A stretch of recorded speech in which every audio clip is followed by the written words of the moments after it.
The over-under win total is 10.5. That's very lofty. They've got the second best odds to win the SEC. They've got the fourth best odds to win the whole thing this year. So let me tell you some things I think I know about Texas. I think I know Quinn Ewers should be a really big offensive weapon. He's got skill. He's got the experience. He's playing for the right coordinator. I consider Steve Sarkisian the coordinator there. He's the quarterback developer. Sark's really, really good at that.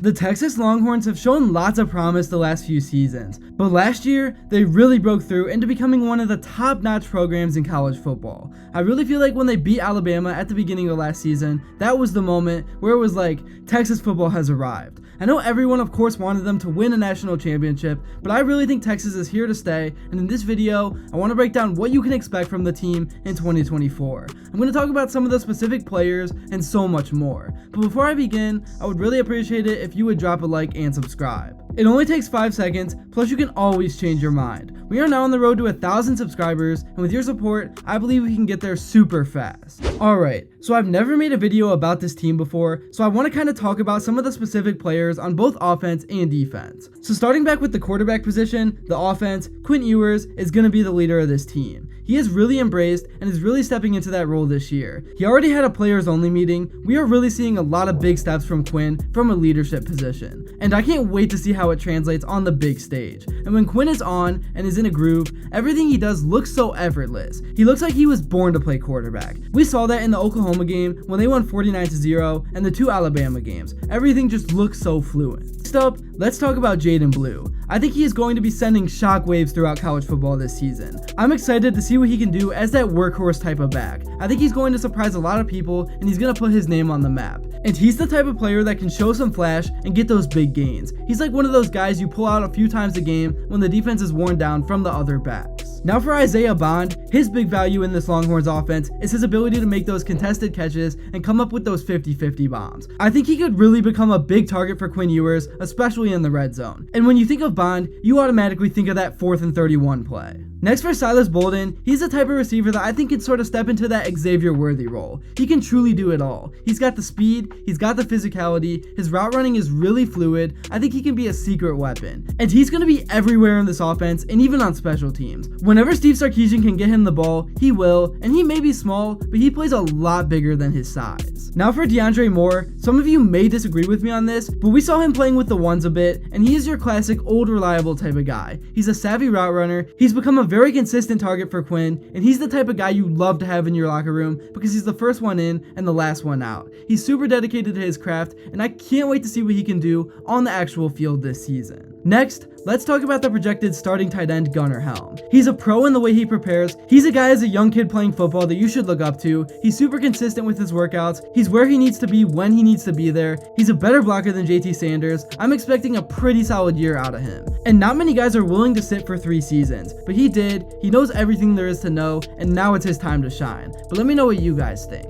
Now to get to the offensive line, Kelvin Banks is a Sunday type of player. He's gonna go first round. You can count on one hand how many pressures he's allowed in his past few seasons at Texas, and I don't see that stopping anytime soon. He's not a big talker, but he's a lead by example type of guy. You really never have to worry about him. He's always gonna show up and be one of the best players on the team and in all of college football. Now moving over to the defensive side of the ball, let's talk about Ethan Burke. He's worked very diligently on his game from the moment he stepped on campus. He's truly a student of the game. I expect to see some very vet plays from Burke this year from a room that really needs it. Now for Alfred Collins, there are times that he shows that really dominant, aggressive gameplay that we know he's capable of. But there are times that he really struggles with his consistency a little too much. But his agility for his size has always been there. But like I said, he has just kind of struggled to put everything together on a consistent week-to-week basis. He's kind of one of the wild cards on this team that could either be really, really good or really bad to the point of being replaced. He might very well be the player that determines the type of defense the Longhorns have this year.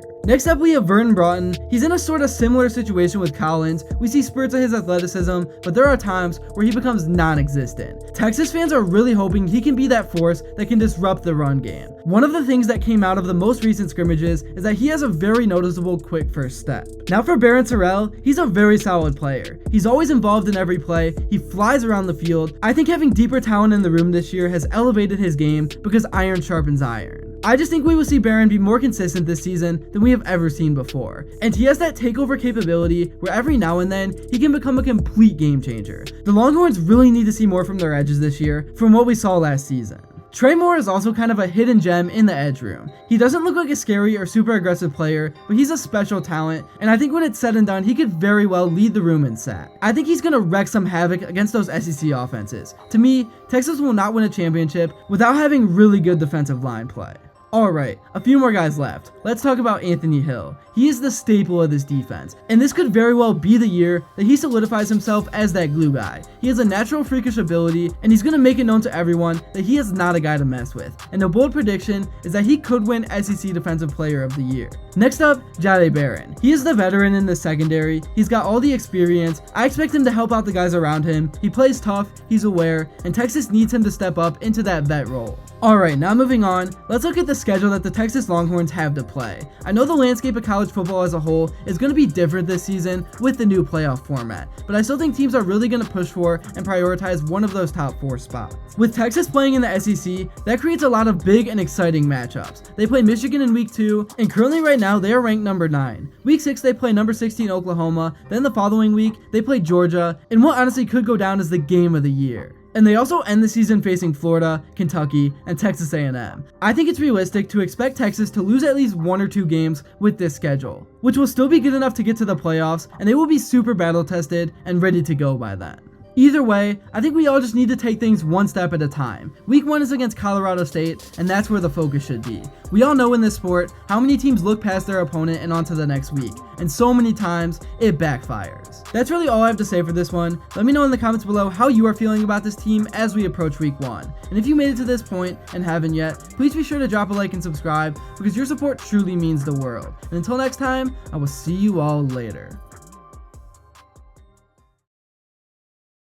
Do you feel like you're in the SEC now, or is there still part of that Big 12 hangover?